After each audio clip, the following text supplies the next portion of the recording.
All right, y'all. Welcome to the first ever episode of the Keep It a Mill podcast. Woo! There we go. You know, just start off with some good little energy and all that type of stuff. But I'm one of your hosts, Julian Juju Johnson. Always gotta have that's grand that's my entrance. thing. And then this is It's Trey, Tommy Trey, Trayvon, whatever. But yeah, we here. yeah, Here to talk about basketball. basketball. It's my favorite sport. I like the way you dribble up and What down the court. game was that Just on? like, I don't. That was on a video game. It was on we playing basketball. Which 2K was that? I don't. It's like That was a 13 2K maybe. I from think a it's like minute ago. 13. Because 13 did have a good playlist. 13 what was that? was the Curry, one with Curry, KD, and somebody else, right? Or was that no. KD? It was Blake Griffin, KD, and and Russ. It was Russ or D Rose. I think it was Russ. I think it might have been Russ. But having Russ and KD, I don't think KD was on there. It was Blake Griffin for sure. I know it was Blake Griffin. I don't know. Who else? That's a great question. We'll circle back on that one. But yeah. So this podcast we talk everything Milwaukee Bucks, a little bit Milwaukee, and mainly sports, NBA to be exact. Yeah, to be. So Exactly. hope y'all come along with us for the ride. Enjoy the ride, of course. And Give all us that your type of perspective as well. Of course, comment below, underneath, and all that type of stuff. Follow us on Instagram. We got to get our Twitter going, but eventually Twitter. TikTok. X. YouTube. It's not X. It's Twitter. I promise you. I kid you not. It's still Twitter. Okay. And That was the dumbest thing. follow us. Did. It's the dumbest. Elon Musk, bro, fight Zuckerberg. So I you just can saw. get cooked, I just bro. saw Rick Ross tweeted something about it and was like, "That was the dumbest." This is the dumbest thing. It was. Yeah. It was a power move. I think he was trying to show that He's him. Yeah, he's that guy. He's not that guy. You're that guy because of money, but in terms of stature, you're not that guy. But that's a whole nother thing. So yeah, that's what we're talking about. Anything Milwaukee, a little bit Milwaukee Bucks sports, mainly Milwaukee Bucks sports. Mainly basketball. So mainly basketball. NBA. It's my favorite sport. I'm sorry. I'm done. Okay, I'm done. We get it. I'm done. But let's get right into it, man. So first off, we have a segment that we're gonna do every single episode. It's called Keep It a Mill segment. Who kept it a mill the most this week? And so Trey, I'm gonna hand it off to you, and let's get right into it. Okay. Well, first off, we're gonna start with who kept it a mill on and off the court. Mm-hmm. I'm gonna go ahead and start off with my on the court. Who kept it a mill on the court? And I'm gonna go ahead and say, as far as playing wise, I just love the gel of Zach Collins and Victor Wembanyama.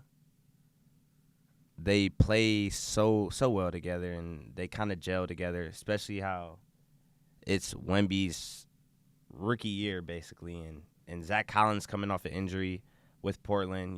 Portland's one of my favorite teams as well. And it sucks because he was battling with injury, but he had potential.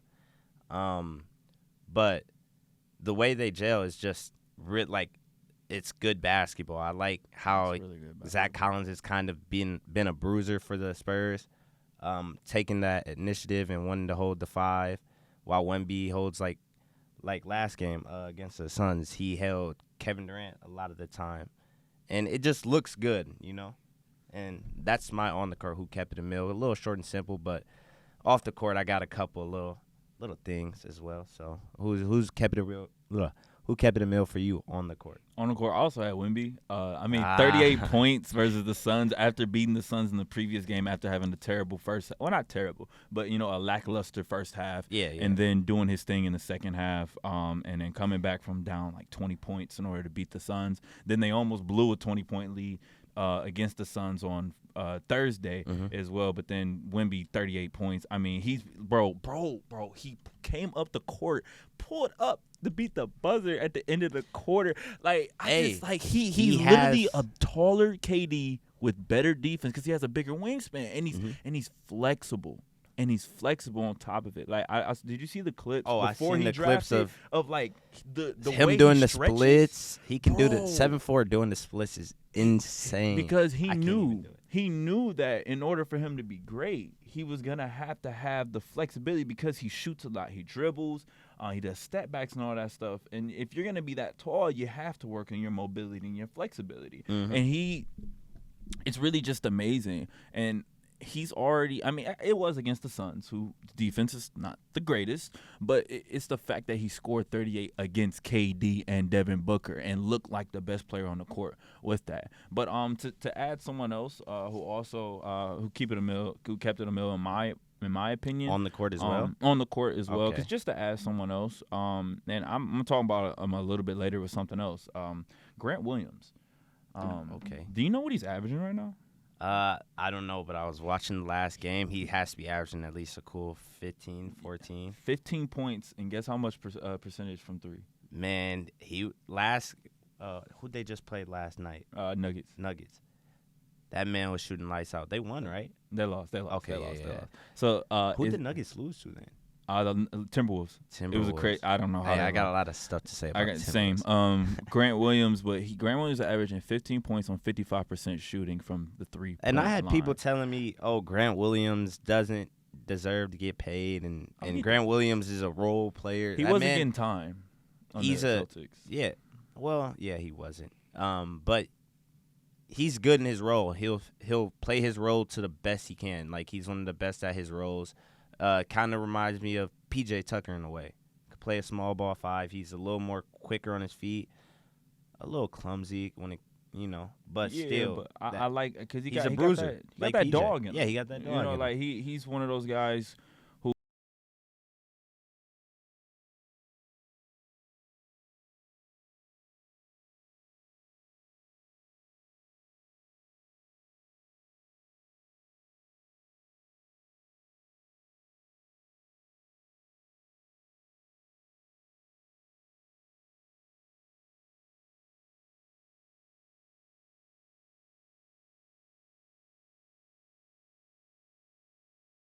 Superstar players and our quote unquote lower end players as well. Imagine Grant in Milwaukee, man.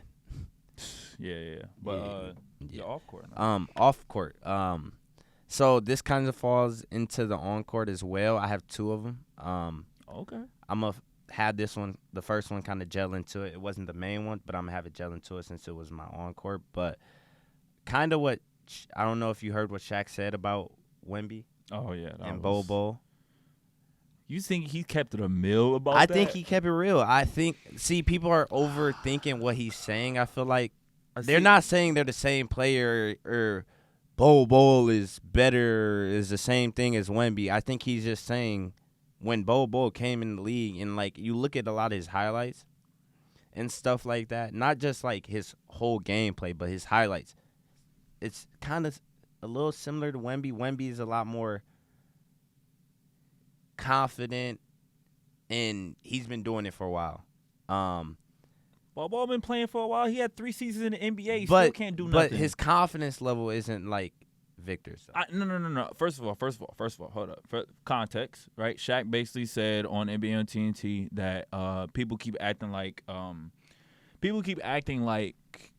Wemby is the craziest thing that they've ever seen before. We've never seen anything like it. But he's saying that we have seen that with Bobo. And we kind of did see a little bit of it with Manute Bol as well, his dad. Not on the level. Well. Yeah. Not on the same Not level, on the but same level Bobo as is the first thing that we saw at that type of height because Bobo's like 7'3", I think. And 7'3", 7'4", somewhere in that range. Yeah. And he dribbles and he can play basically every single position on the court. Knock down a shot. But he's like, not. It's just not consistent. But Wemby plays defense though. Offensively, I hear what you're saying. Wemby definitely. But in terms of the whole package, well, when I look at what he said, I look at it as Wemby is not the guy that was not like one of the first guys to dribble, shoot at 7'4". That's kind of what I looked at it as and took it as.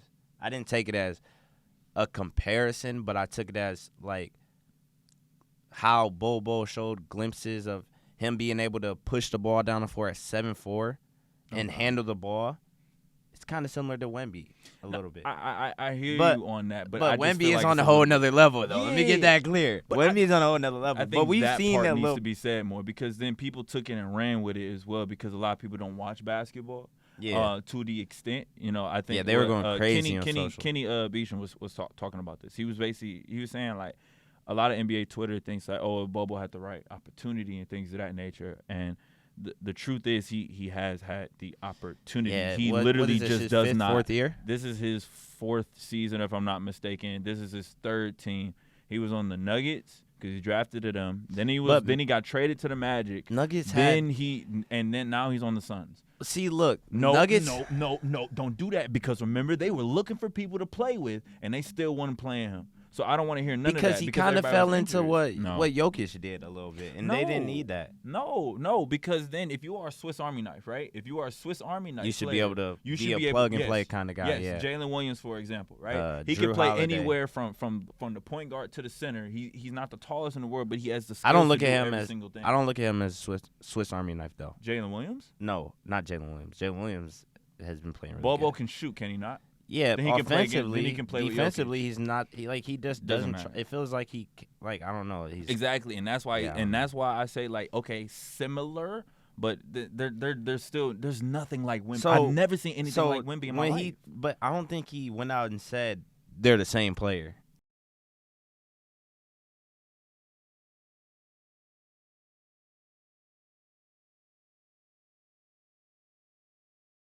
Okay. Bobo is what Wemby might have me change my. Wemby is what Bobo could potentially be if he had the same type of thing. But in terms of body type, yes, they're very similar. But in terms of skill set with that body type, that's like saying early Shaq was. We seen something like that before. No, I'm sorry. That's like saying Giannis, and we've seen something like that before in Shaq and Orlando, right? Yeah. But guess what? It didn't happen. We've seen glimpses of it, but glimpses and consistency of it. Because early Shaq in Orlando, and even when he was in college a little bit, he brought up the ball a little bit more sometimes. And he had glimpses where he can run the fast break, but he was told not to. Yeah. The difference with Bobo is that he's been given the key several different times to do his thing, but he's not consistent. Yeah, there are – like when you watch Bobo, kind of like I don't know. He just he has like good highlight reels in the NBA. It's just he's not consistent, and that's all I'm saying. There's a lot of errors in his game. A lot of errors, dude. Like just basketball errors, like being smart and stuff like that. I feel like errors. Yeah. But yeah, my other off the court, I feel like we might have the same one right here, but talking about Joel Embiid. Oh no, I didn't do nothing about that. With what Harden said too as well. I forgot about that. No, that was kind of Harden went out and said that right when he left. I mean, I feel like something was gonna get said. And don't say what he said though. Oh, Harden went out and said after he got traded to the Clippers. Yeah, after he got traded to the Clippers, they had him in a little interview. So what's it called? Player introductory conference or whatever. Yeah, and he was basically saying. Not word for word. I'm not quite sure what he said, but he was talking about how he did feel like he wasn't fitting the system, and he is a system in himself. And I think that is true, and I think he kept it a mill right there as well. But like that comes to times where it's like you go to a team and like with Kawhi and Paul George, and you wonder if he's gonna fit. I know that's your team. But he's a system player. He said it himself. He is a system. He definitely is. From what I've seen in Houston, it kind of took a slower step back, and maybe there was a little bit of issue there, but I don't know. I just feel like Embiid bounced back on that was pretty good as well. The full quote for that specific part is that he said, "I am not a system player. I am a system," and he said that the Sixers are putting him on a leash. Yeah, and then Embiid went out and was like, he agreed with what he said. He's happy for him, but they didn't have him on a leash. They had him do what he wanted to do, and especially towards the end of the season. Yeah. So I think Embiid kept it. I think he answered like a vet. Yeah. He answered professionally, and he kept it a mill. So that's my other off the court topic that fell into this category. Yeah, no, I feel that. But here's my off the court because this and he literally said it yesterday. This literally happened yesterday. Adrian Griffin said this. Oh, I did not watch the coach. I want to hear it. Okay, so basically what he said sometimes the players are smarter than the coaches, and they wanted Brooke in the drop, and I'm smart enough to listen to them. First of all, y'all don't understand how much of a momentous occasion this is for us. Michael Budenholzer is the most stubborn man of all time when he was coaching for us. It took him years to try to just adjust in general. The only reason why he adjusted is because he escaped the Brooklyn Nets series thanks to Giannis balling his butt off and KD missing the shot, of course. Well, toe on the line and then missing the shot on top of it. But there was a lot of other things that happened as well. Yeah. If that Nets team wasn't injured, who knows what would have happened in that series. And then he ended up adjusting in the Sun series. He adjusted at the beginning of the 2022 season, and then he went right back to what he wanted to do. And that's why we ended up losing to the Celtics in the first place. Even without Middleton, because Giannis is so great, we extended it to 7. We should have won in 6. That's a whole nother thing. But Adrian Griffin, he was trying to run Brook Lopez, and like he was trying to get him up, like trying to force him to come up in the pick and roll and everything. But that's not Brook's game. He's too flat-footed. That's why he never was a good defender, because they tried to get him up or they tried to hedge when hedging really doesn't work exactly for him. Now, at times you can do it, but you can't do it the whole game. Yeah, it just doesn't work for him. So players came to Adrian Griffin before the game yesterday against the Knicks in the first in-season tournament game. We'll talk about that later.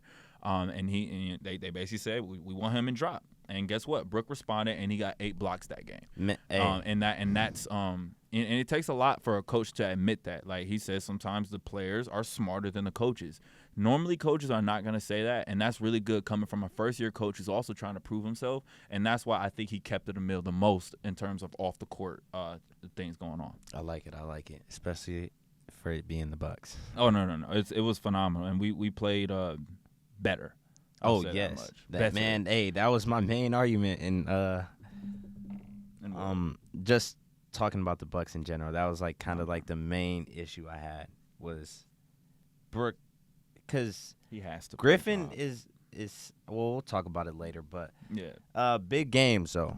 But no, yeah. Big games that came on recently. Well, first we got to start off with obviously I feel like was one of the most intriguing games, the Spurs versus Suns game. Oh yeah. We talked about it. They went toe to toe. Two nights in a row. Yeah, 2 nights in a row, back-to-back wins for the Spurs. Crazy. One without Booker, and then one with Booker. And Booker played pretty well. I think he ended up with like 25 and 10. He almost had another triple double. Another triple. Like he's the point guard. Oh yeah, he's the point guard. Simple as that. He's the point guard for the team.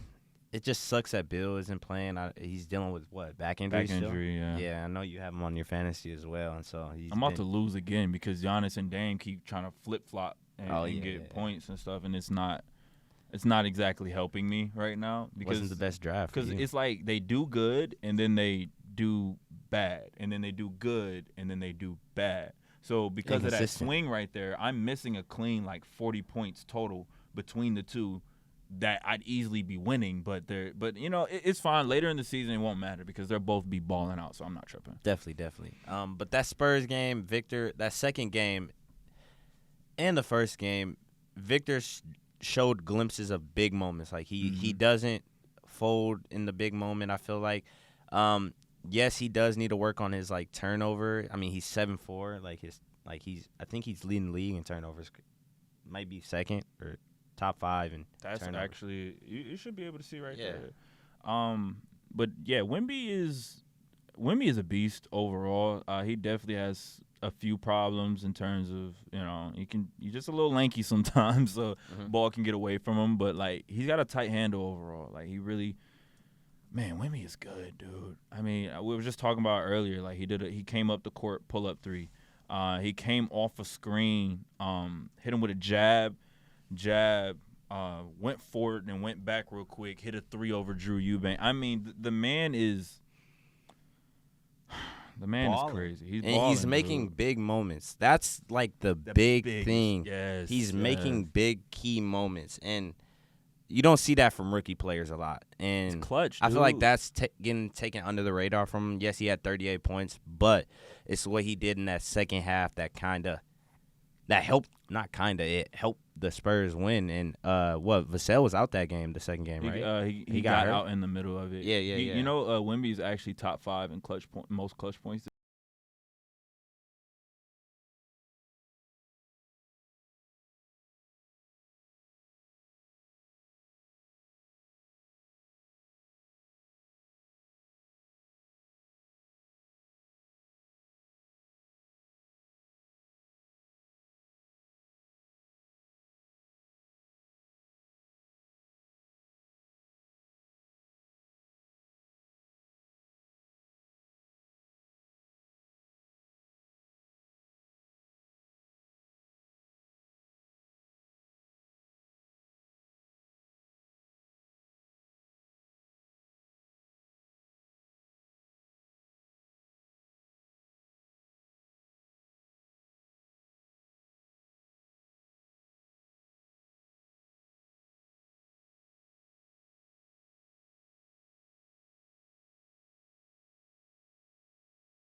To get ready to go take it up, Wemby stepped in bounce and didn't even look to contest it. He just Wemby looked around as Hayward came in and drove.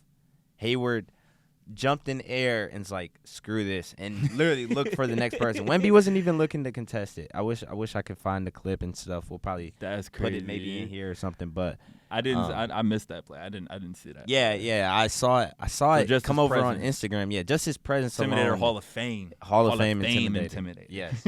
But also another big game. It wasn't a big game. It was a blowout game. But I don't know if you watched it. I didn't watch it, but I kind of want to get some insight on this, on how you feel about the Boston Celtics versus Pacers game. Because the Pacers were they got blown out about 55, right? It was 155 to 110 or something. Yeah. Right? The Pacers are a team that. But Halliburton didn't play, so that game means nothing to me. Yeah. Oh. Well, he didn't play. Okay, well that answers my question. Oh, come on, you gotta look. Okay. You gotta look, bro. Yeah, Halliburton didn't play. If Halliburton's not playing, that team is discombobulated. I just saw a 50-point loss from the Pacers, and the Pacers are a team. You gotta look at the stats, my brother. You're right. You gotta look at the stats. Halliburton didn't, because at first I'm like, there's no way Halliburton allowed them to lose by that much, bro. Yeah, 51 is insane. So TJ was in that at the start. You know that's what I was gonna talk. They're about. They're a fast-paced tempo team. No. I was gonna talk about this as well. Like when you are like a really true point guard, then like I agree to James Harden to an extent. You are the system because you're so good that the offense runs around you, and that's how it is for Halliburton. Trae Young too. No.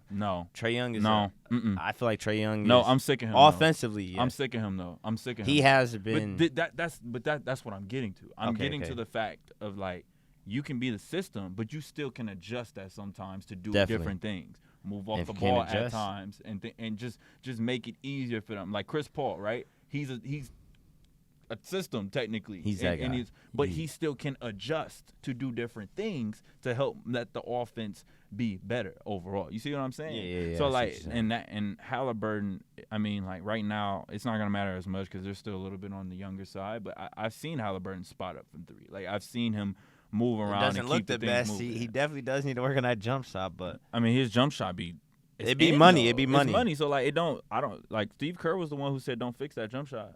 Because he's shooting it. He's hitting it. If he's hitting it, there's no reason to fix it. Now, if he starts not hitting it. It just throws me off when I see that. I'm like, but yeah, he knocks it down, though. Yeah, but, I mean, I don't really have another big game per se, but, like. Any games that you watched that you were like, like eye-catching?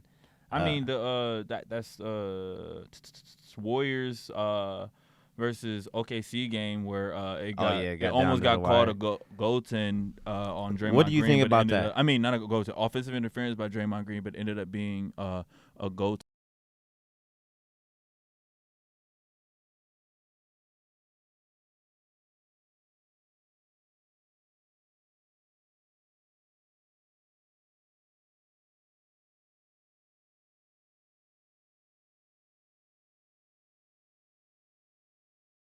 points. The only thing they lost to for real was Denver.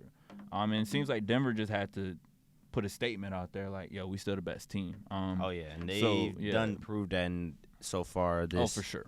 6 games start of the season. For sure. But I mean that the Thunder game and the Thunder are just really, really good team. And the Warriors, they've been really playing good. I was hesitant on Chris Paul, but Chris Paul has proven that once again he can fit in any system. If he can adjust and fit in any system because he's that great of a player and he's that unselfish. And it's really amazing to see. I mean, he was on New Orleans, the best player on there. Then he was on the Clippers, did his thing on there. Then he was on the Rockets, did his thing on there. Then he was on the Suns, did his thing on there, and now he's on the Warriors and he's doing his thing on there. Like it's the same Chris player, Paul, but he's just able to does different things. He's able to adapt. He's an adapter, man. He's an adapter. He that's evolves. why he's a point guard. He is. I can't even dispute it. He's one of the best point guards, true point guards of all time. Yeah, definitely. So, but the Warriors versus Thunder game, man, Shea is a beast. Jalen Williams is tough. Their team is so nice. I just wonder. Chet is so tough. Man, too. Chet, what he's averaging 16, 8, and like what? Two blocks? I'm not for sure. I would. That sounds about right. Yeah, Chet is him. Yeah, no, for real. But I mean, other than that, that's all I really got for big games. I kind of want to get into one more thing. The who kept it in in terms of the cool stuff, the cool something cool that you saw, or things of that nature. Because for me, it was the in season tournament courts. The courts, yeah, like they were very crazy. Interesting, crazy, interesting. Because so what they decided to do is that they made the off color, or like the color that you normally wouldn't put as the main color on the court, they put that as the main color on the court, which was very interesting because for the Bulls, red and that was dark disgusting. red. That was one of the most disgusting courts I've ever. Because it's I wonder too how much. fans thought of it. Did you see the Nuggets court? I was watching that game. The navy blue court. It's too much. Well, it's not navy blue. It's just a blue. Their jerseys were the navy blue, I think. No, it was navy. That was a navy blue.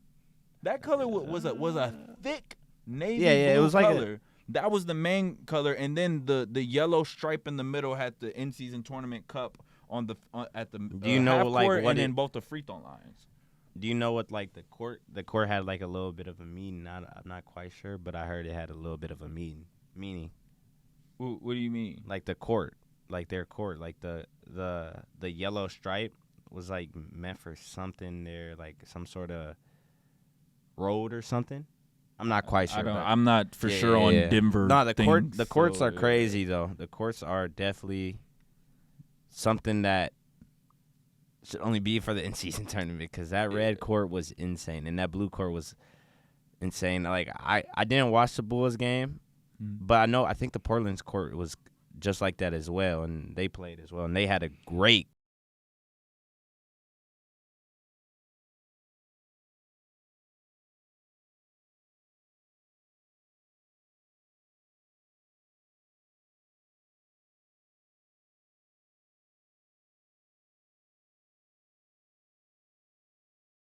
Just because Campaign ain't done jack squat. Campaign hasn't looked too bad. There's a couple games where he sparked it up from 3. No, in the His jump shot. preseason he did, but not the regular No, there was a season. game where he had like I don't remember that. like 11 points, 15 points off the bench. Either way, where our bench scored like a lot of our points. Bobby was going crazy as well. Was that the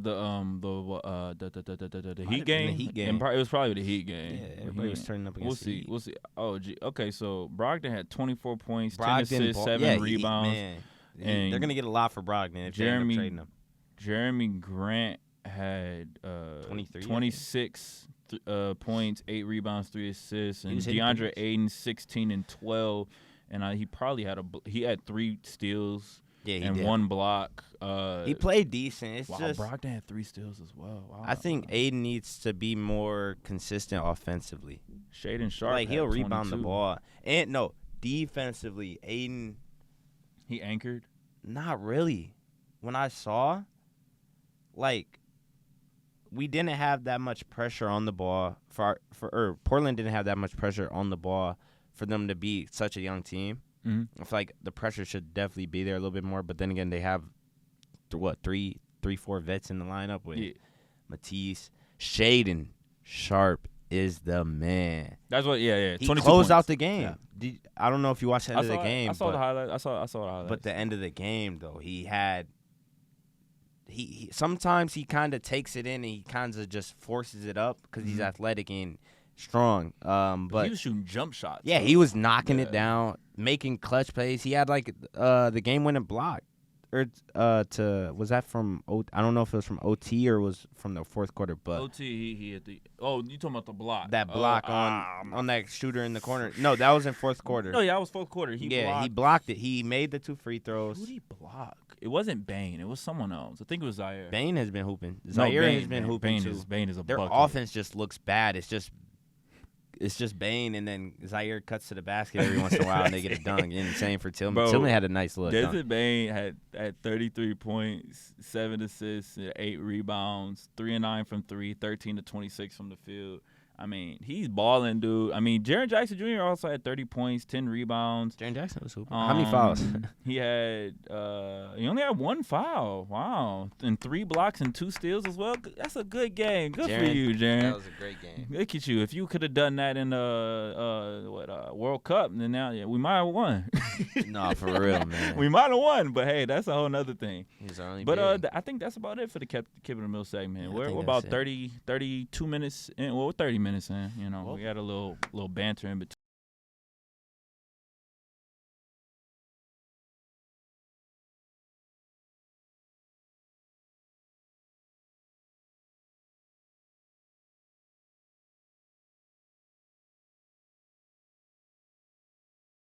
Okay, but basically, you know, the under the radar team of the week is essentially, you know, who do we think is the team that that nobody's talking about as much that we feel like people should know about.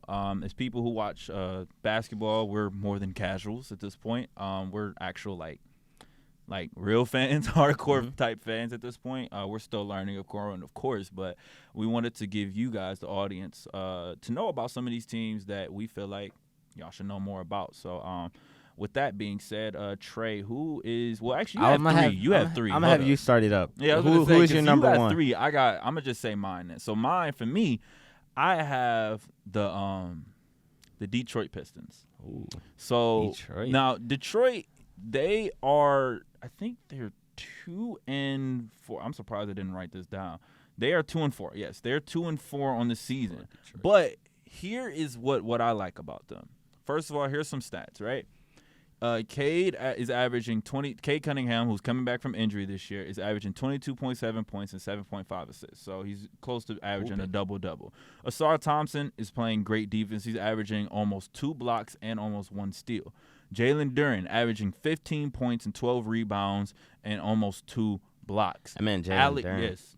Nice. Alec Burks is averaging 15 points and almost 54% from 3. Now, in terms of their team as a whole, they're about middle of the pack in everything. 14th in defensive rating, 15th in offensive rating. They average the most turnovers in the league at 18.2, with Cade averaging 5.5 turnovers. I think he's number 1 in turnovers. Yes, he is number 1. Brown is kind of behind him. Yes. And then Wemby, of course, is number 5. But that's But the team looks really good. I like their ball movement. The pick and roll between Cade Cunningham and Jalen Duren is phenomenal. I mean, really anybody who runs the pick and roll. Alec Burks is a freaking sharpshooter.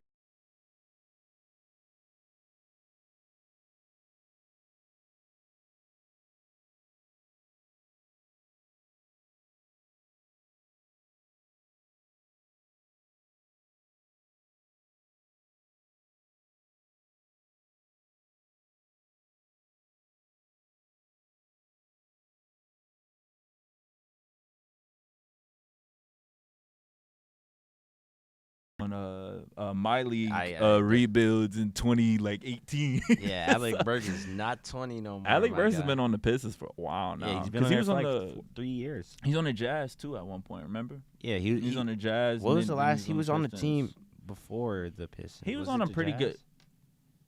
I think it's Philly. I think it might have been. It might have been. It might have been Philly or something. But either way, the Pistons. Watch out for that team. Monty Williams is coaching them the right way. They play defense. As you can see, they play offense as well, but they just need to work on their consistency in it. Like, I seen Asar Thompson lock people down. Like, he guarded Zach LaVine, and even though Zach LaVine, I think that was a game he had. No, that wasn't a game he had 50. Who do you have 50 against? Who? Was it the Pistons? Zach LaVine. Zach LaVine. Was it against the It Pistons? might have been against the Pistons. I'm not sure. He had 51. I need to look. Hold on. But he had. Hold up, because I can just look on the Bulls thing and then go to their stats. Go to Zach LaVine. who's the Pistons head coach? He had. Was it 50? Yeah, it was 51 against Detroit. But like I saw, Asar was playing really good defense. Was he holding? He was getting hit off switches. Was he the main guy on him? He was the main. I think he was the main guy. But like, Zach LaVine was just on one. There's nothing you could do. But like, I'm watching the games and different things. And Asar Thompson, he has all the intangibles. He does all the little things. Like, he doesn't need to play point guard and things of that nature. That's not really. He can do it, but that's not where he is excelling the most right now. Because you have Kate Cunningham, and you have Killian Hayes, two people who can play point guard. So he's playing phenomenal defense and everything. Jaden Ivey is progressing. This is the sophomore season, so it's hit or miss a little bit. And they have a good amount of guards, but that's my under the radar team of the week. I really like their team. Don't be surprised if they end up making the play-in or even the playoffs if they start getting things clicking.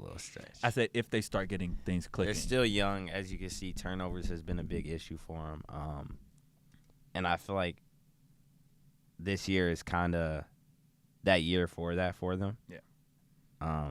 It's going to be improvement. Yes, there's going to be games where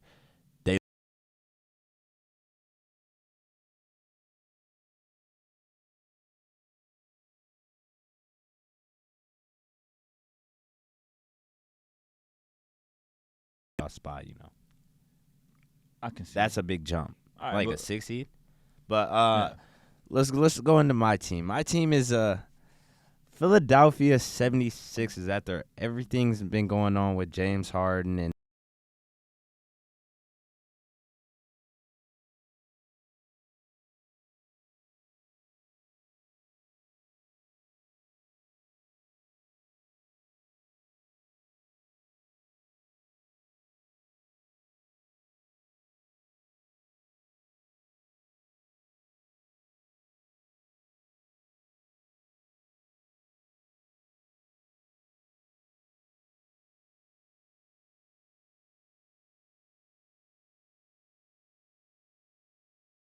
it feels like he's taking that Harden role and like, Harden, we don't need you. Like, that's why I think they made the trade. Got all those pieces in return that they can eventually probably flip. Like, if they can. You looking at that team, they're still a great team, and they have pieces to move to get even better. Yeah, I was gonna talk about them later, but just some of the stats for that. You have 4 people averaging 20 plus. Tobias has looked good.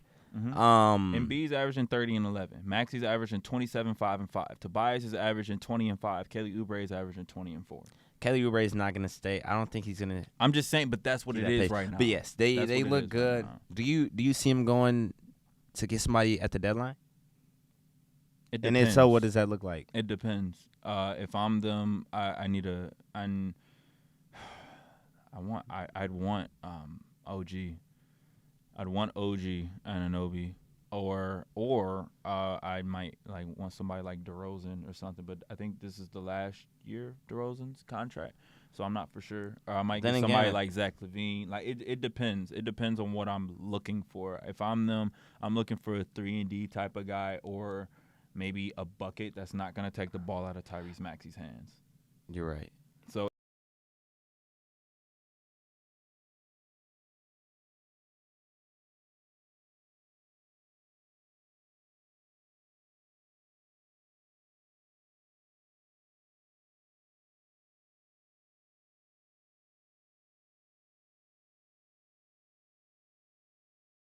that's the type of guy that I think that they need.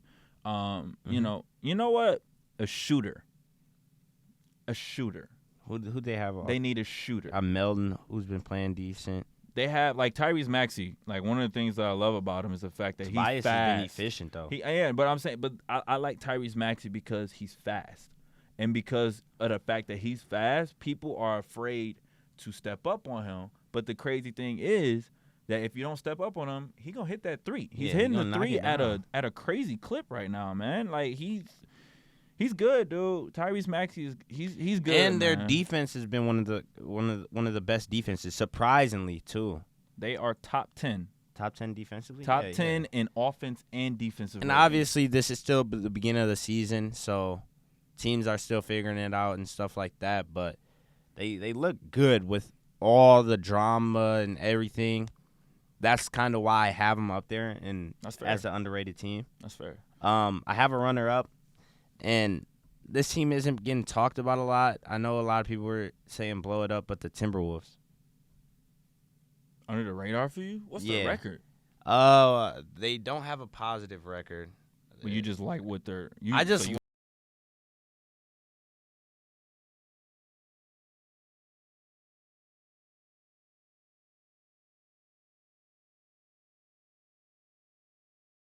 Team perfect. Chris Paul? Yes. They need somebody to be able to control their offense. They don't have that. Edwards is a bucket. Mike Conley. Mike Conley hasn't been good this year. He's older. I haven't watched a lot of Timberwolves. He's older. Obviously, he's still a good player though. But as far as I think they're leading the league in turnover. Like they're one of the worst teams as far as like turnovers, and then them. Like teams scoring on them after getting the turnover. Like they lead the league in opponent fast break points, I believe. But yeah, they just need a guy that can control that offense. Obviously, they do need is the McDaniels brother back? Yeah, he's been playing. Okay. He's played 2 games so far. So he's played half of their games. Yeah, and obviously their defense is one of the best defenses, especially interior. It's just their defense isn't ranked high. What is do you know by chance off the top of your head what their defensive ranked is? Their defense it's definitely is top high. 10. Their but defense, it could be way better. It's top. Their defense they're the best defense in the league right now. Yeah, the only issue offense is clunky. Our offense our offense. R is crazy. Yeah, that is R is crazy. Their offense is like it's clunky. It's clunky. That, and they don't have like a guy to slow everything down. Mike Conley is not that good. I'm gonna be real, but Chris Paul would be perfect on this team. A lot of they have defensive rating, 25th in offensive. I think rating. they're first, but yeah, they're first in opponent fast break points. It's because they turn the ball over a lot and guys just fly against them, and that's one of their big issues. And that's why I said a guy like Chris Paul would be perfect here. He'll help control, push that tempo, make sure guys are in the right spot, let Anthony Edwards do his thing. But he'll make sure guys are in the right spot to succeed. As far as Cat, they've been having him run kind of like, I think I mentioned it to you before as well, like a point 4. They've been having him run that. Yeah, a little bit. Like there's good amount of glimpses where they had him. They had run to that. keep him on the perimeter since Yeah, Rudy Gobert clogging up the paint. But I feel like Cat could still be like solid. Like if they work on like rotations and stuff. I don't like it. I don't know. I like it. I like Minnesota. I don't think they need to blow it up. I just think when things are clicking though, they look solid. They're it's just really good. When things aren't and they get a turnover, that's the problem. Yeah, that's a big issue. I mean, with them. so they lost Toronto by 3 on their first game. Mm-hmm. They beat Miami by 16. Then they lost to Atlanta by 14, and then they beat Denver by 21. So like I don't know. It's a weird like sample size. I mean, in the Denver game, I'm trying to look right here. Mm-hmm. It seems like maybe Jokic had 25, 10, and 3. I mean, shoot, I think they got locked up. I think you know what? Now that I'm thinking all about them it, they tall probably guys. have one of the best defenses to come back. And Denver has a tall team, and that's why they're so successful. Like Rudy had 4 and 12, 4 points, 12. My goodness, bro, this man was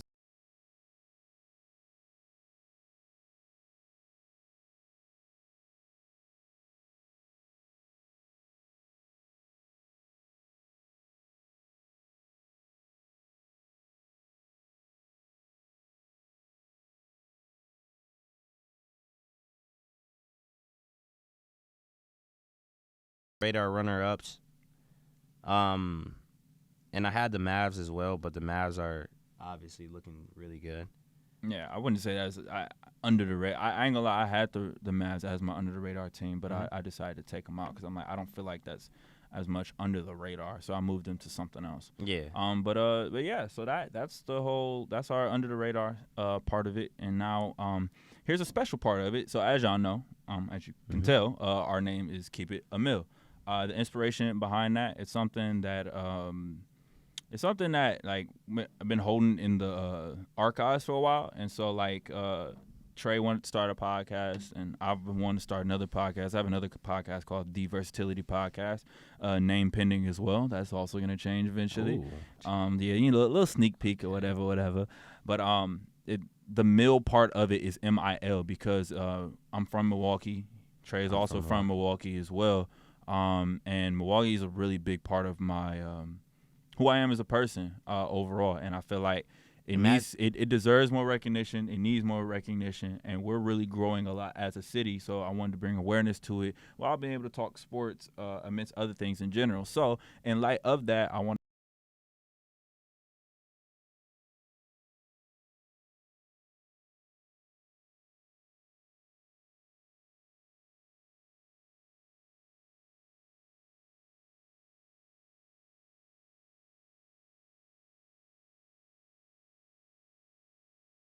From Milwaukee Appreciation. So according to it was on a Spectrum News article by Wendy Strong. She got these stats from someone else as well. I can't remember off the top of my head. So the Bucks' annual revenue went from $110 million in the 2013 to 2014 season, which was Giannis's rookie year, to $352 million annually in 2022, according to Statista. A global data platform. The report said the team's overall value jumped from $312 million in 2013 to $3.2 billion in 2023. Meaning that it's crazy for a small market. Meaning they used to they used to cost $312 million overall. They make $352 million in just 1 year now. That is amazing. And what people don't realize is that the Milwaukee Bucks are generating hundreds of jobs for people. We just built a whole new Deer District and everything. That's happened over the last 3-4 years or so, right? There's multiple stores there. There's multiple restaurants. There's multiple bars. There's multiple people coming in. We just built a whole new hotel as well.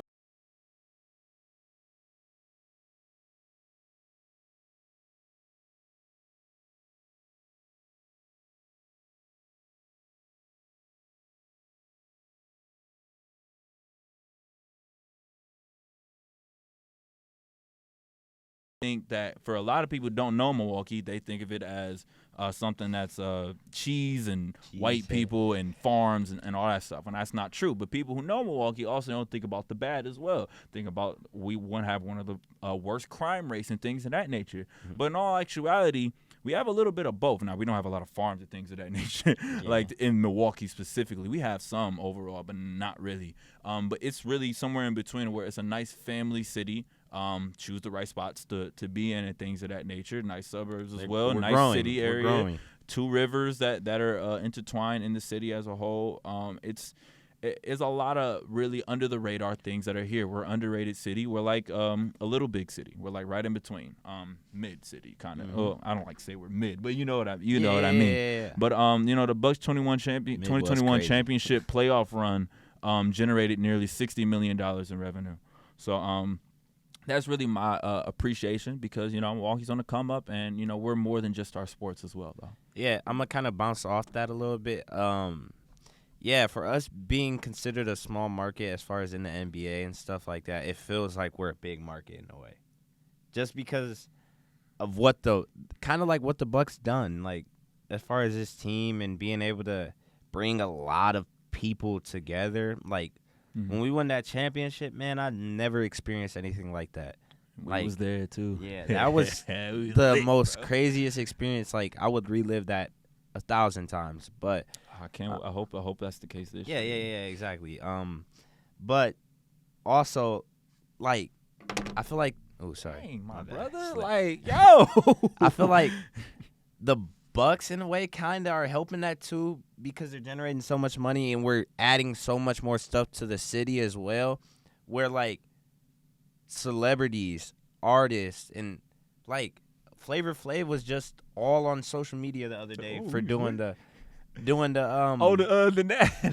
anthem for the Bucks. Terrible. Oh my gosh, that was so bad. Okay, he's doing life goals, but it's the fact that wouldn't have happened if we wouldn't have gone through. If we weren't, and Milwaukee Bucks are a big part of that. Like as far as like concerts and stuff, freaking rappers and stuff are constantly Pfizer Forum. Man, it's been crazy. Not even just Pfizer, like the Rave.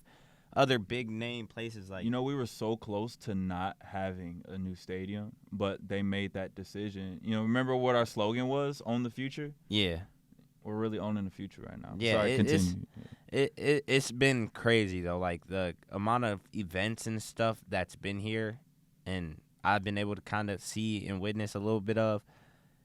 Crazy. It's great. It's amazing, dude. Like the notoriety, the revenue, that's generating music, a lot of money everything. back into the city to make the city look a lot better it's amazing, and do better, basically. Generating a whole bunch of money. But yeah, that's a Milwaukee appreciation segment, real quick. We always got to rep the hometown, man. We're doing this literally in Milwaukee right now, so that's just what it is for real, and you see what it is. But that brings me to our next segment, and probably we might do one more after this. But that's just really our Bucks talk segment.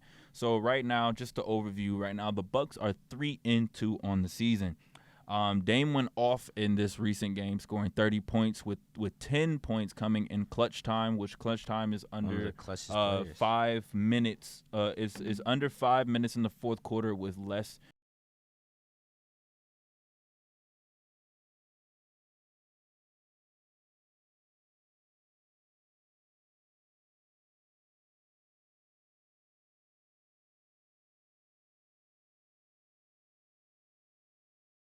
Blocks. He had some good point scoring as well. Giannis had 22, 8, and 6, and shot 3 of 3 from 3, which is very surprising. Marjon Beauchamp, 13 points in 13 minutes, shooting 3 of 5 from 3. And then Jalen Brunson had 45 points on 17 of 30 shooting and lived in the mid-range. He cooked us. But other than that, it was a good game. And I'm kind of happy that we kind of gave Brunson a lot of those midi looks. Obviously, he was just hitting them, man. Yeah, he was just hitting them. And back to when we had Bud, towards the end of the Bud era, he had Brook playing kind of in the paint, and we mentioned it earlier in the pod. Not kind of. He had him in the paint. He was playing drop. Yeah, he was in drop all the time, and I think coming into this season, obviously you mentioned it, they changed it.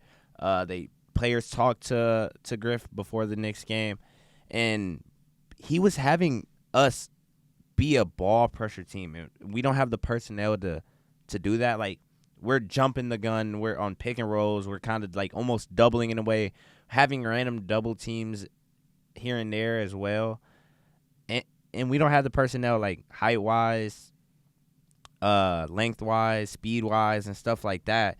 Jay Crowder's really good, but he's not a fast-footed person. He's more of a smarter player. He's really good defensively. I think all that can be fixed if you start Marjon Beauchamp. And when they put him on when they did that, and did they have him start against the Hawks? No. But when they had him come in and was like, you're holding Trae Young in the first quarter, because we were looking for something to give us a spark. Mm-hmm. He came in. He had a couple moments where it was like, ooh, Marjon may be that guy to be able to stop those quick young guards like the Trae Youngs, the Currys, maybe Chris Pauls, and the guys that are like smart and really good offensive players. Mm-hmm. And he got into foul trouble early. That was a big thing I saw against the Hawks, and we kind of haven't really seen much of it. But he just has to get smarter defensively. Offensively, you talking about Marjon? Yeah. I mean, I'm fine with that though. I'd say just keep playing him. Like the only way you're gonna like. Jay had a couple moments where it was solid defense on Brunson as well. Dame did as well. Dame had a block on he had the stop at the end of the game on Yeah, Brunson. he blocked him. He blocked him from behind. I thought Brook blocked it, but it was actually that was Dame. It That was was all who blocked Dame. it. Brook was sitting there in the paint. There, Brook's gonna be Brook, and that's why I love him in drop. There was moments like during like these 5 rim games protection where, was crazy. Bro. yeah, but there was moments like prior to this game where Brook would come up all the way on the screen and almost like we're doubling the guard. And guards that are offensive minded, like the Trae Youngs and all that, go right past them. Yeah, they're gonna go right past them and they're gonna do their thing. They're gonna find the guy, and then that falls into our rotation, and they'll move the ball. And we don't have the personnel to be able to fly everywhere. Like the Nuggets, they have the personnel to rotate here. You rotate here. You rotate here. We close out here. Nice close out. We don't have that. Pat. We have some people, but it's not as consistent yet. Well, Yeah. actually, we have it, but they're We have young. it. But so like Andre Jackson Jr., yeah. Marjon Beauchamp, and then Malik Beasley. He I'll give it to Malik Beasley. He hustles. But there was But he don't moments have where the he was intangibles there for was it. moments where he was fatigued and like he didn't put 100% effort into defense and more so focused on offense. And he's a bucket. He's had 2 20-point seasons, 20-point games this season. He's looking good offensively. Yeah, but And hitting shots. He's one of the 20-point games he shot 70% from the field. I just rather have Marjon start. Like that's just where I'm at. And also for Pat, honestly, like where is Pat on this roster for us at this point? Okay, Pat hasn't been bad though. Like as far as he's been a guy to crash the boards offensively, defensively. But I feel Marjon and AJJ can do that, and AJ Green is a better shooter than him. So that's where I'm saying, like, where does he left? Where is he left at this point? Well, I haven't seen Marjon. Well, Marjon does do that actually. Marjon hustles. Marjon is one of the only people who actually cuts. Yeah. Who actually cuts. Definitely. And so, like, I feel like if we're gonna move forward in this offense, especially more of a free flowing offense, one of the good. Sorry, hold up. Ooh, I had to burp. But one of the main things that there it is. It was not trying to come out.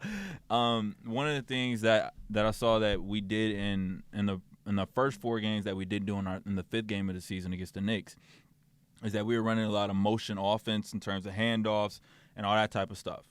And this, ooh, dang, I was still trying to burp. Man, what's going but on, in this man? 5th game against the Knicks in this in-season tournament game, we ran more picks. It was a lot more picks that were happening. Now, not enough pick and rolls between Giannis and Dame, but overall, it was a lot more We need to run the pick and roll more. Yeah. We But need we to did run it more. picks overall in this game. Yeah. And so that made it easier for us to get into our offensive sets and really put the pressure on the defense because they blitz Dame off of every screen. And so what's going to happen is Dame's going to make the right pass. So We just got to rotate. Yeah, we just got to keep rotating and hit our shots. And hit our shots and everything. Because sometimes we be having – because even when Dame doesn't do the pick – Dame isn't the one doing the pick and roll. Someone else does it.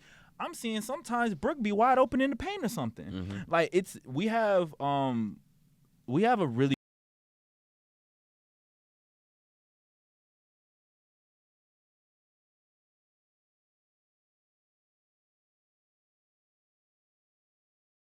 but he's seeing what other things can we do to be successful so that we're not relying on that the whole game. And I think that's what he's doing. Now, granted, I think that if whatever's not working isn't working as much and we're getting down, run the pick and roll. Like, I think those are the type of things you need to work on. But, I mean, he's proven that he can adjust. And you saw that Dame and Giannis, they missed practice because of personal reasons. Clearly, they had a meeting of some sorts and did something to work it out. And it seems like they got better. And I'm liking what I'm seeing, but at the same time, we have some kinks to work out defensively and offensively. It feels like they play a little lethargic, meaning like a little lazy sometimes. But I like the team. Yeah, and we're moving in the right direction. I think we have we don't have that elite playmaker as far as getting other guys open. Obviously, Dame attracts so much, and it just comes to it where he can just get guys open automatically. He's not. To me, I'm a Portland fan as well, Dame fan as well. Dame is a bucket, and that alone gets him opportunities to create for others. Mm-hmm. He's not that elite of a playmaker. He is. No, he is. He is. But listen. The way he can score the ball, like if he wasn't able to score the ball, I don't think he would be an elite playmaker. But he makes the right plays. Yeah, he makes the right plays. Yeah, that's all you need. It's not like he's going to go out the way and make he will, but I'm saying he's not that type, like Chris Paul type of playmaker. He's a playmaker to where he's scoring the ball and causing problems where teams have to adjust to him, which gets everybody else open. And that's where he's really good at. We don't have an elite playmaker on this team. I beg to differ. I'm talking about passing playmaker. I feel like he be making good enough plays for us. I'm not saying he's trash playmaker. Because you have to think about it. We have several like really, really good playmakers. Mm-hmm. Yeah, that's what I was gonna say. I was gonna say Middleton is a very solid playmaker. He had 10 assists. The game he got like 33 minutes, right? Did he? Yeah, he had like 10 assists. I missed that. He had four assists last night. Giannis had 6. But I love how Middleton is playing. Yeah, Middleton is just easing into his role. He is shot 5 or 10, 50% from the field. What did he shoot from 3? He's not forcing it because he knows that he's a third option now. Yeah. So what he's doing is that he's playing so much more efficiently. Yeah. And he already was an efficient guy, but sometimes he get to chucking up, so he's like, bro, I'm the only other person that's got to do it. But now he plays with such a calmness that he's being more of a benefit than a detriment at times. Because that's what he was doing at sometimes because he had to just chuck up stuff and everything. But Middleton is a tough shot maker, but he just can't do that every single night at the same efficiency. Now he can do that. And then if he's hot, he can just go off. So even if he's not, because what happened in the past, even if he wasn't hot, he would still try to go off and try to do something because he knew he had to. But now he doesn't need to do that. And so when he really gets regular minutes because he's on a minutes restriction, man, he's our X factor. Him and Marjon are our X factors, man. Yeah, definitely. And I don't think anybody's messing with us, bro, for real. Because Brook has already proved. Brook might just be the third option, man. That man. Brook is the fourth option. First of all, he took 10 threes and Dame took 7 threes. I need that to be changed. Yeah, definitely. Dame he was open. There were open threes, but it's still just like Dame definitely needs to get his shots up a lot more. He took 15 this game, which isn't bad. Took the same amount as Brook, but I would like to see him average a lot. Take a lot. Giannis only took 10 shots this game. Giannis looks clunky sometimes. Yeah, it's 7 turnovers. 7. Oh, yeah, 7. And 7 turnovers. Trust me, I saw it. It's 7. Yeah, it's just we still need to gel together. I trust this team 100%. I trust everybody on the team as well. Our team is full of players that I like, and even when they weren't on our team, I like them. Cameron Payne, he's always been a solid backup when he got his chance, especially with the Suns. He's 0 for 1 right now. He's not doing nothing for us. As he's not doing as much as I want him to. The Knicks is a good defensive team Top as well, and we're team. still trying to figure it out.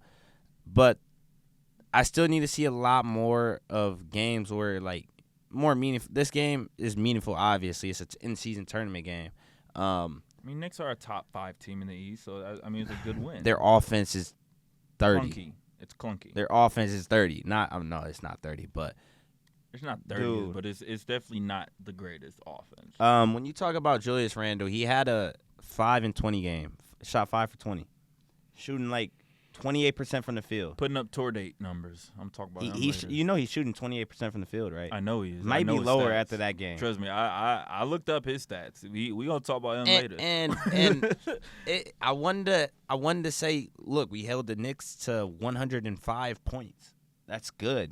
From the last 4 games we played, we've held teams to 113 or more, right? Wait, hold up. Knicks had 105 points, and Jalen Brunson scored almost half of those points. He had 45. So you're telling me if he didn't go off again, we would have blew them out. Even if he did go off, we still should have blew them out. Randall, I don't think Randall's going to continue this terrible shooting.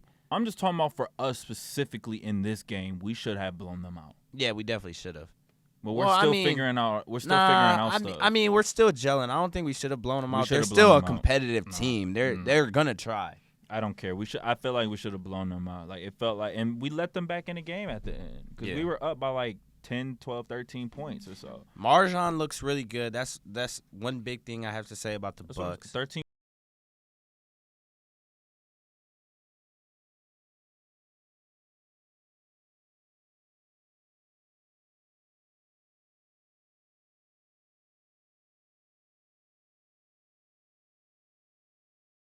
Like our main thing right now, and obviously we need to still gel together. Dame needs to be Dame, like we've been saying all year. They playing hot potato. Yeah, between it's him like and Giannis. here, you got it, man. You got it. No, we need you guys to both You have see it. the hero balls,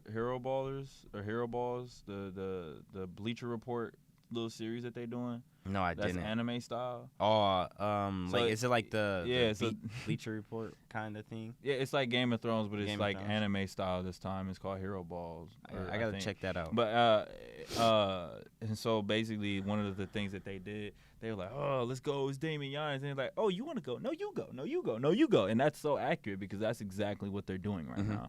Yeah. So Defense looks good though. I like you mentioned, I feel like we need to have Giannis and Dame. It just sucks we don't have that ball stopper as of right now, but eventually down the line I feel like somebody's gonna grow into that ball stopper. You're right. Somebody's gonna grow into that ball stopper. And we just need to have Giannis and Brook that be that second line of defense like we had them.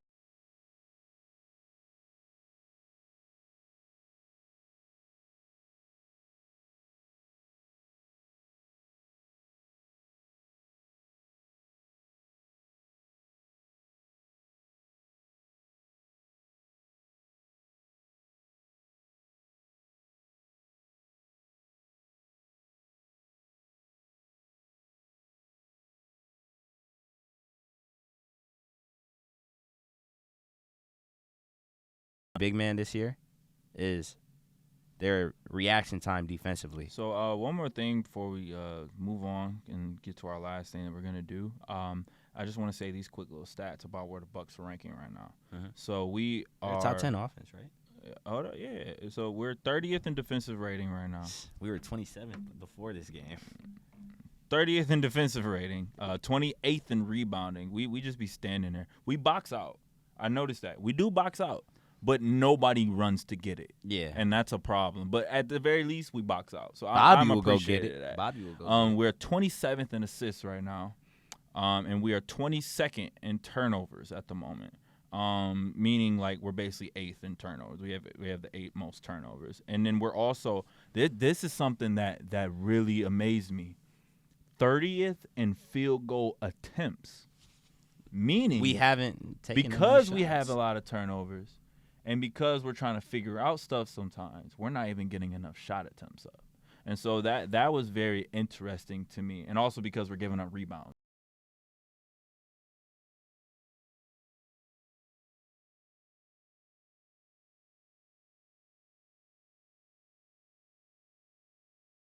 Yeah, exactly. And we're already top 10. There's no way we're not going to be at least. But I top think 5, like we have our role players. They make like our team too a little bit. Like our role players are underrated. Like Jay has been shooting it this year.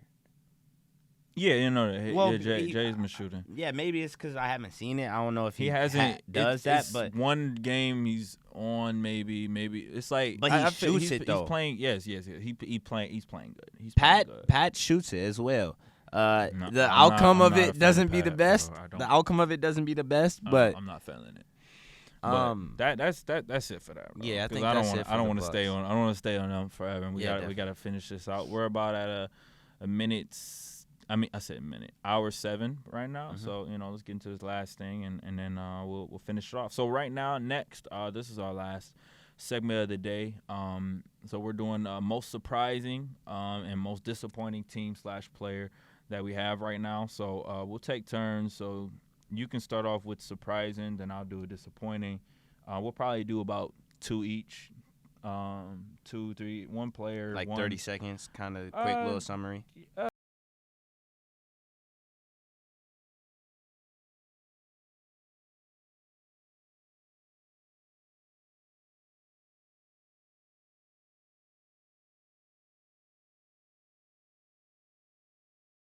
then we'll switch off. You do a disappointing, and then I do a surprising. Does that make sense? Yeah, I just felt like it was gonna be a little confusing for the viewers. Man, they'll be all right. They got this. Y'all smart, right? Okay, for my no order, I have how many people? Just do one. Just do one right now. Most surprising player to me. Are you doing some player right now instead of a team? Yeah, I'm gonna do a player. Tyrese Maxey he makes. I know I mentioned it earlier, and it's gonna be kind of. I'm gonna just make it quick and simple. He makes the Harden thing makes it look like it was nothing. That pick and roll with Embiid is so amazing. His ability to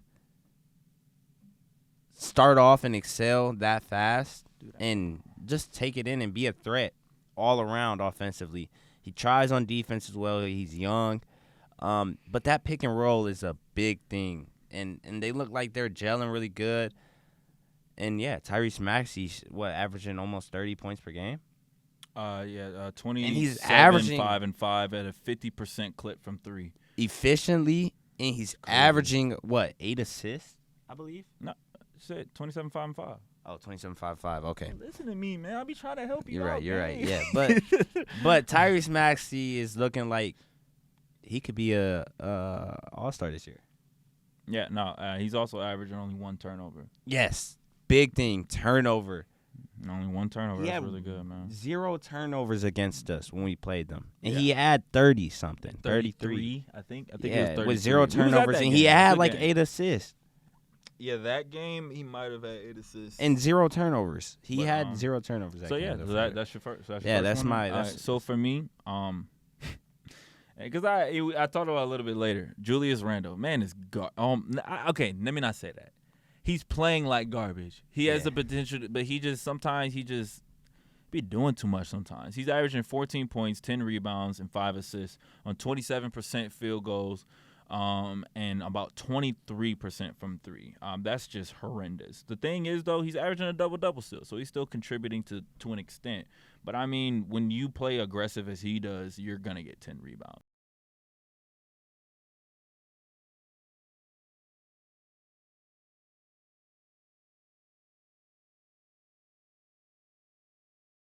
Doing it, they wasn't called. First of all, that's another thing. The refs are against us. That's a whole nother thing. But he's putting up tour dates every game. Yeah. 5 for 20 in this last game, if I'm not mistaken. 3 for 15, 5 for 14, 4 for 15, and 4 for 10. Those are literally tour dates, bro. Yeah. He's also shooting 61% from free throw line. I mean, Julius Randle, this is what happens every year with him.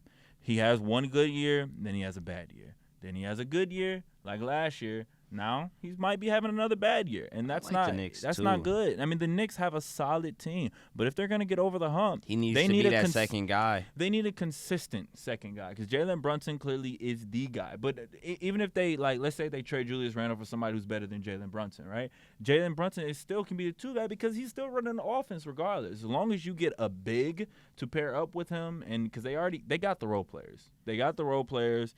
They have a solid coach and everything. At this point, I don't think they're ever going to get rid of Tom Thibodeau. I think he's going to die on the Knicks, for lack of better words. But I think that's the last team he's going to coach for real. But they just need consistency from Julius Randle, and they'll be good because Mitchell Robinson is owning that paint. So it's offensively, that's my guy, Mitchell doesn't really bring you anything though. It doesn't matter though. You have enough offense. It's like kind of Rudy Gobert in a way, but he's Mitchell, better than Rudy though, in terms of offense. Oh yeah, offense, yeah, because I would think he is too. The way he came out, what was it last season that he came out and was like he's not being used right offensively or something like that? Mitchell Robinson said that. Yeah, he said something in not the exact way, but he said something like along those lines. Yeah. All right. So who do you got for your do a disappointing team? A disappointing team. I'm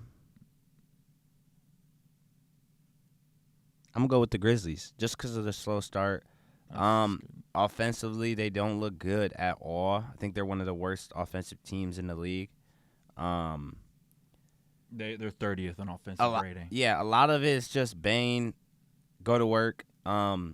And Zaire is looking good. He's cutting. He's getting some highlight plays.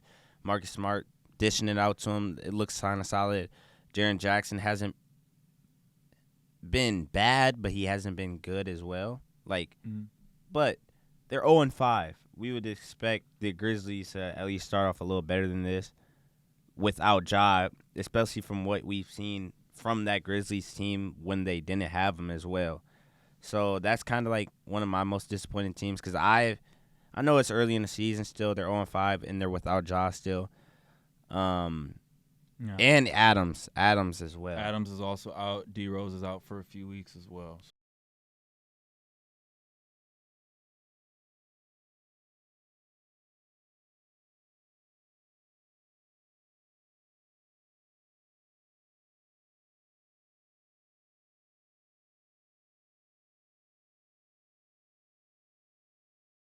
JJJ, Jaren Jackson Jr., 19 points, 2 blocks. Smart, 16.6 assists. It's not bad from Smart. I mean, to be honest, obviously you're gonna get those stats because somebody needs to score. Yeah. But they just, they're still kind of gelling it together as well, and they don't have Ja. They don't feel like they're a disappointing team. Yes, I know that. But like I'm not worried though, if that makes sense. They need to start getting some type of wins, but it's not like they're losing these games in like as far as this fashion. year, I'm worried. I don't think in the future, no, I'm not. Like next year, they'll be solid. No, but I'm saying even this year, like I feel like they're not like you think losing. They'll be able to? They're not losing terribly. Like they're like it's close games. It's close games, or like they just the other team just pulls away. They're not. They're just missing a little bit more. Mm-hmm. Because when Ja comes back, they'll be fine. Like they'll be absolutely fine. Ja can go on around with them as long as he's working out and he gets back into game shape quickly. So, But for me, for most surprising team, I have the Dallas Mavericks. I'm gonna go with that one. So they are. I'm gonna go ahead and say that was mine as well. They only have one loss so far. They literally just lost last night to Denver in their in-season tournament game.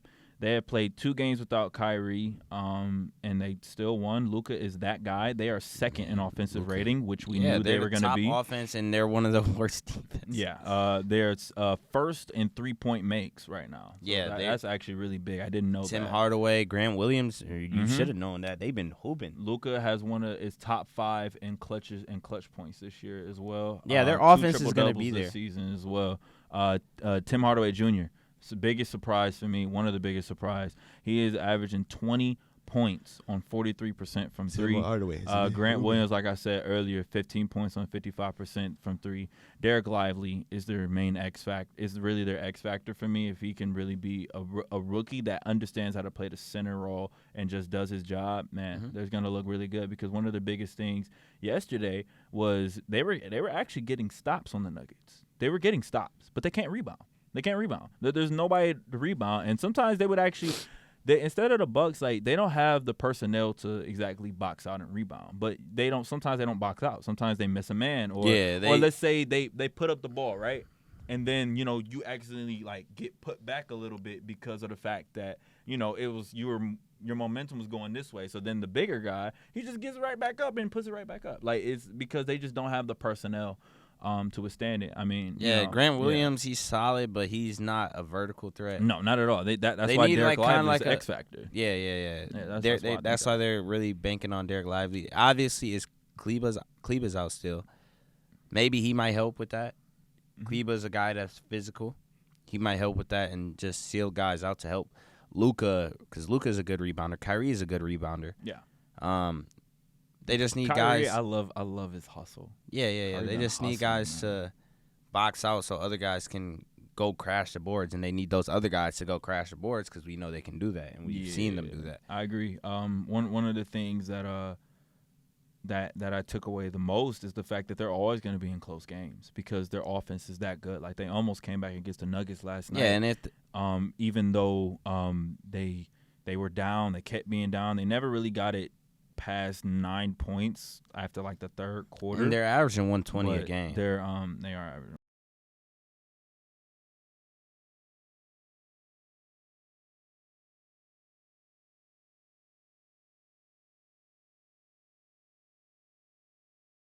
But they're one of those teams that I didn't expect to start off so well. Like, a few close games gone wrong and they're 1-4. So they aren't turning the ball over like that either. Surprisingly, Luka had like 8 turnovers. Well, besides that, no other guy is turning the ball. Well, Luka's having the ball. He's freaking playing how many minutes is he averaging? Probably averaging like 33, probably. And he's I wonder how high his usage rate is. It's got to be top for sure. top 5. But yeah. So who's your That was my most surprising team. No, you can do a team, another team, or you I got a couple of people that a team or a player. Yeah. For it? For most surprising. Most surprising. Obviously the Sixers were, but I've talked about the Sixers all day, and they're yeah. We don't need to talk about them anymore. The Spurs have been surprising, like in crunch time especially. Or was it really Wemby who surprised? I mean, I guess well-rounded, and Keldon has been hooping. Oh, right, my bad. He had 27, had a game-winning steal, man. They've been looking good in crunch time. They've been looking like they got to be one of the best teams going into the fourth and third. Just in general. I would assume. Hold up, let me see if I go. Pop is doing his thing over there. I really like.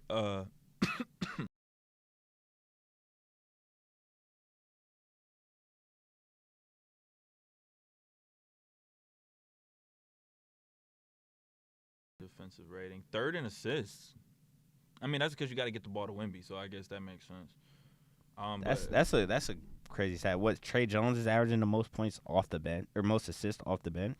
That makes sense. I feel like Tre Jones needs more playing time because he has the best chemistry with Wemby. He finds him. Yeah, I told you that, man. I told you they need a playmaker. Jeremy Sochan he's solid, but he's not somebody else too, man. Put Tre Jones in that starting lineup. What's their starting lineup? Jeremy Sochan, Zach Collins, Wemby, Keldon, and Devin Vassell. Dang, I might have to put Zach Collins on the bench. No. For Tre. Yo, they gel so well together. I mean, but Tre Jones seems to be in the closing lineup, so I guess it doesn't matter. Yeah, I like what they're doing right now. I like Jeremy Sochan being able to have to guard the guards and stuff like that. He's a defender. And just throw Tre Jones in there. Probably have him play a little bit more minutes, but play him when they need to be played. Okay, I feel that. But yeah, the Spurs have been a really surprising team. Like I didn't think they were gonna start off so. Assists is really, really good. Obviously, the social media is kind of playing a big part in that with the Wemby thing, but I mean, he's doing what he's doing. Yeah, he's doing it. So you can't complain about the social media constantly posting him because he's doing his thing. I mean, they're wow, they have a +9 net ranking right now. I did not know that. I mean, wow, +9 net rating. Obvious. Really Cedi Osman, their role players have been playing decent too. Cedi Osman was a great pickup for him. I'm really stuck on this. They have a +9.1 net rating. That is really good. Man, the Sixers or they're 3-2 right now. Like I don't know how sustainable this is. They did obviously 2 games I think the it Suns, definitely will slow down. It's the beginning of the season. A lot of hype was around the team. I'm interested in what's gonna happen when Wemby goes against some of these bigger defensive teams like the Bucks when we get our defense bigger together. Guys, yeah, bigger or the Suns are the they Nuggets play back-to-back Suns and they don't have a big lineup as well. Who else or when they play the Celtics with Kristaps, those physical guys. Yeah, physical or the longer taller guys when they play the Knicks and everything. I'm curious what their offense is going to stack up and look like against those teams. Mm-hmm. Again, the on and off numbers for Wemby, they are a top 10 defense with him on the court, and they are the worst in the league without him. So no, that's a good one. That's a good one. But one more disappointing thing, and I just team-wise or player-wise? I'm about to do team-wise again. Chicago Bulls 2-4. Blow it up, please, dear God, blow it up. I don't think that's a disappointment. Well, no. Obviously it is, but what were you? This is a personal thing. What are you expecting from Chicago? No, but that's my thing. This is disappointing. Just gotta blow it. They're gonna blow it up. That's what I'm saying. 20th in defensive rating, 24th in offensive rating. Why is your defense better than your offense when you have a whole team of offensive players? Makes no sense to me. Your offense is literally you have DeMar DeRozan. And you have DeMar DeRozan and it's Billy Donovan. It's been Billy Donovan. You have DeMar DeRozan and you have Zach LaVine. Yet you cannot do anything. You are second to last in assists. Zach LaVine had a career high of 51 points, and you still lost to the Detroit Detroit Pistons, who are my under the radar team of the week. Listen, this team is mid. They are the definition of mid. You are mid. You have 3 all-star type players, and you are mid. You need to blow it up. Leave it alone. It's over. It's over. 3 all-star caliber It's over. players. Vooch, 3 all-star caliber players. considering how is Vooch doing? He's averaging 16 points. I mean, he gets don't you a bucket. consider He's an Vooch. instant bucket. He's literally instant bucket because that hook shot is unguardable for the most part. Like, especially if you're not tall enough to actually put a body on him for real. Like, bro, it's an easy bucket. He will do really good on somebody else's team. It's just some instant offense for you. But he can pay, like, what, 25, 26 mils, something like that. Yeah. So it's like, Is it worth it? Trade him. I recommend trading Zach LaVine to the Oklahoma City Thunder because you can get picks for that and everything, and they got the cap space for it. There was and then another I would team also, that we mentioned though. I don't remember what the other one was, but I would recommend doing that, and then I would recommend, I don't know, maybe DeMar to the Lakers or something. Like, I feel like that'd be really good for them. Now, would I want that as a Paul George and Clippers fan? No, but that's what Your fit guys him just went really on. good. And so I just blow it up. That's all I got to say. Definitely blow it up. You got one more disappointing like player or something? Yeah, I'm a. Wait, Devin Booker and Bradley Beal are out today versus Sixers. This is what I'm talking about. It's ridiculous. That's what I'm talking about. But I'm gonna have this fall into disappointing player and team. Portland. I mean, obviously, they are not I was disappointing. gonna say, is that disappointing? I feel like But- they're exactly where they're supposed to be. But Scoot hasn't been playing well. But he's As a second year, He's as a a second, but he's a rookie. he's a First second round year. pick. Oh, you talking about you Second talking about round the pick. second pick? Yeah, you First gotta play. round, second pick in the first round. That's Yeah. what you meant to say. Yeah, second pick in the first round. I would say second pick. I'm not but worried about him, bro. It's 5 games into He, his rookie he's season. he's bro. top 10 in turnovers as well. I didn't know that. That's crazy. Yeah, he's averaging like 4 or something. He'll be out. And then Aiden, he has like big plays here and there. Offensively, it Soft. could be way better. He needs to be way better. He's soft. And there's moments where like, when we were playing last night, there was moments where they just crashed into the paint.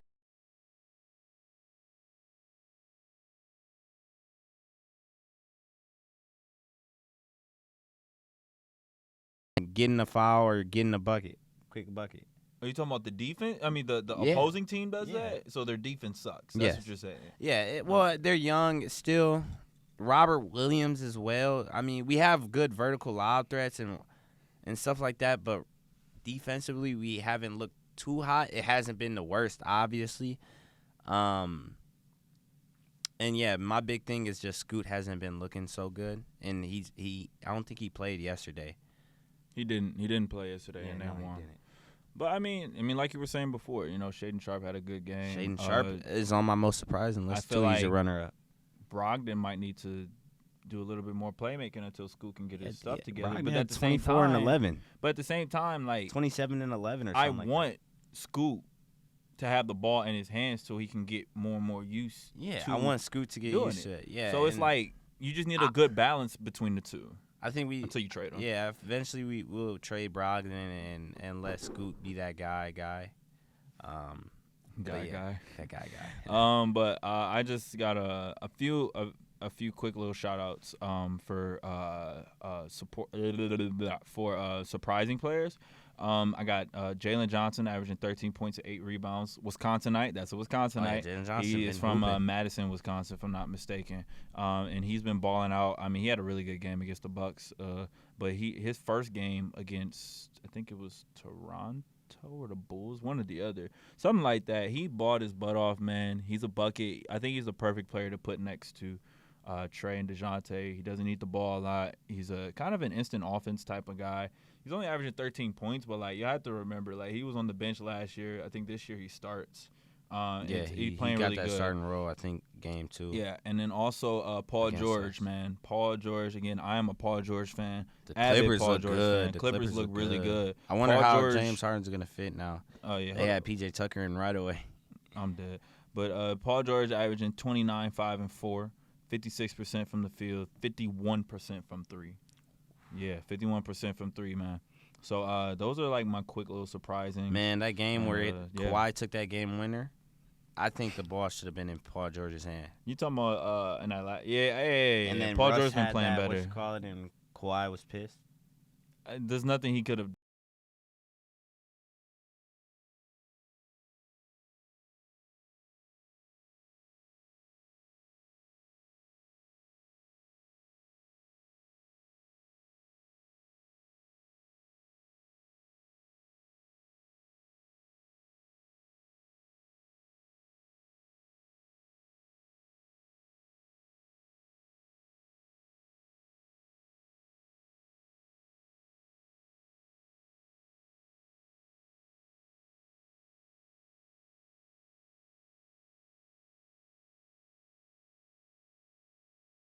I just saw that the other day. First in steals as well. That makes sense. You got Russ, Norman Powell, Paul George, and Kawhi. That makes sense.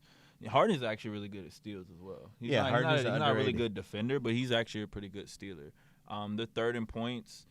Wow. Yeah. I mean, the Clippers, there's no reason why they shouldn't be a top 5 seed. I mean, Westbrook's averaging 7 assists as well.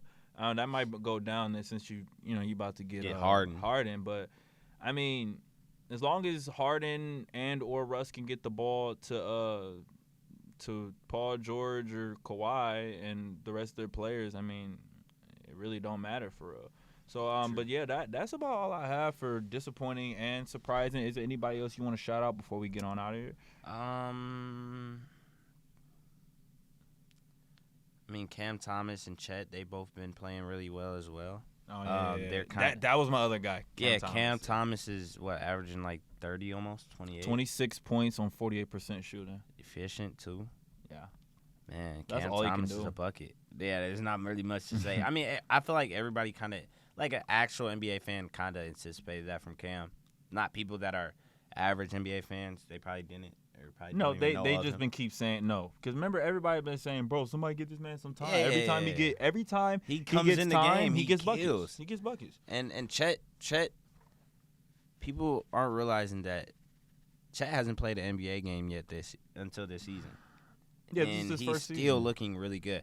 Obviously, he was there with the coaches. So he got to see different things. Yeah. And it helps. But still, there's still a lot of nerve, I feel like, going into games like that, especially, when you look at Ben Simmons who did it, who won it too. Yeah. I agree.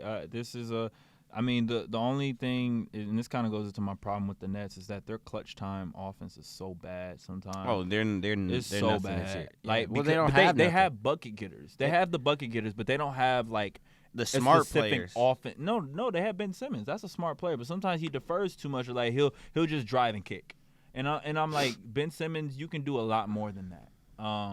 And because he's a smart player, but it's a confidence thing for him still. But definitely. Ben Simmons has been playing better. Definitely. I feel like he'll get to a point where he's averaging probably closer to like 12. I think he's averaging like 7-8 points right now on like, I think it's like 8 or 9 assists and maybe 8 or 9 rebounds as well. Mm-hmm. So actually I can look real quick, but I really like. I like what the team has, but they need to work on their offense. He's averaging 7.4 points, 10 rebounds, and 7 assists. They're not shooting the best from 3. They're shooting 34%. Yeah, I mean it's solid, but they're just like the Nets are really, really. They're a collective team of really good players. Like that's what they are. Cam Thomas is their offense right now. It's Cam Thomas and Mikal Bridges. They're their offense. They have a lot of good people who can get buckets. They need Cam Johnson back as well. He's been out. Yeah, he's on my fantasy. It's crazy because he's always played like 82 games. Yeah, exactly. So it's kind of interesting. But yeah, without further ado, though, y'all, that's it for episode 1 of the podcast. And we just get a little, congratulations and everything. Congrats. So we plan on dropping these episodes about once a week. So we record these on Saturdays, and we'll probably, drop them probably, Tuesdays or something? Tuesdays. Mondays or Tuesdays, one or the other. We're still working out our kinks and everything. But appreciate y'all for for showing up, showing out. Even if it's one viewer, we appreciate you, one viewer. Whether that's my mom or his mom or one of his friends or one of his celebrity friends, you know, or you know, whoever it is and everything. I'm a normal guy, man. Like for real, like we appreciate all the support. Definitely. We plan on posting a lot of different things moving forward. We Especially really love little basketball. short clips and stuff. Yeah, and we want to get y'all perspective as well. So make sure you guys comment, give us suggestions as well. And yeah, let us know what you think. If you had something to say on the topic that we had, let us know down in the comments. I know I'll be looking at that, and I'm pretty sure he would too, because we like getting other perspectives as well. Be sure to rate this podcast on Spotify, and eventually when we get it on Apple Podcasts, still got to finish the process for that. Definitely. But again, thank you all for any and all support, and until next time, any final words, man? Oh, that's it. That's My bad. Peace. Boom.